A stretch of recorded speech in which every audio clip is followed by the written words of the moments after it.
दोस्तों एक बार एक शराबी एक संत के पास जाता है और उनसे जाकर कहता है कि गुरुदेव, मैं इस शराब पीने की आदत की वजह से काफी परेशान हो चुका हूँ, क्योंकि इसकी वजह से मेरा घर बर्बाद हो गया और मेरे बच्चे भूखे मर रहे हैं।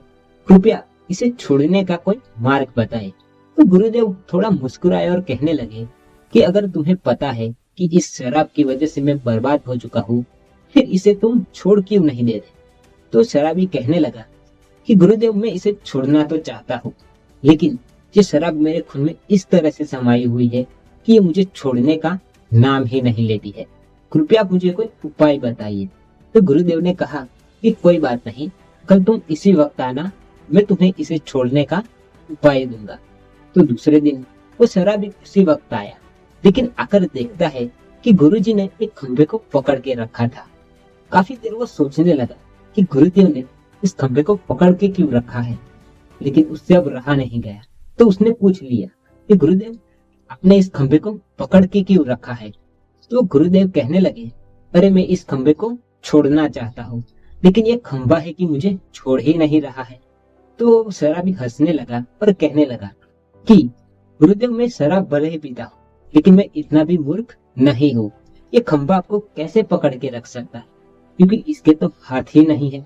अगर आप चाहो तो इसे छोड़ सकते हो, तो आप इसे छोड़ क्यों नहीं देते? गुरुदेव थोड़ा मुस्कुराए और कहने लगे, अरे मूर्ख इंसान, मैं कब से तुम्हें यही तो समझाने की कोशिश कर रहा हूँ कि जिस तरह से इस खंभे ने मुझे पकड़ के नहीं रखा है, ठीक उसी तरह शराब ने भी तुम्हें पकड़ के नहीं रखा है, लेकिन तुमने मान लिया है कि इस शराब ने मुझे पकड़ के रखा है। सच बात तो यह है कि आज से तुम यह दृढ़ संकल्प लो कि आज के बाद भविष्य में शराब नहीं पीऊंगा, तो आज ही तुम्हारी यह शराब पीने की आदत छूट जाएगी। गुरुजी के इस वचनों को सुनकर वो शराबी बहुत प्रभावित हुआ। उसने तुरंत दृढ़ संकल्प लिया कि आज के बाद वो शराब नहीं पिएगा। इसकी बदौलत उसके जीवन में खुशियां लौट आई, पर खुशी खुशी वो अपने परिवार के साथ रहने लगा।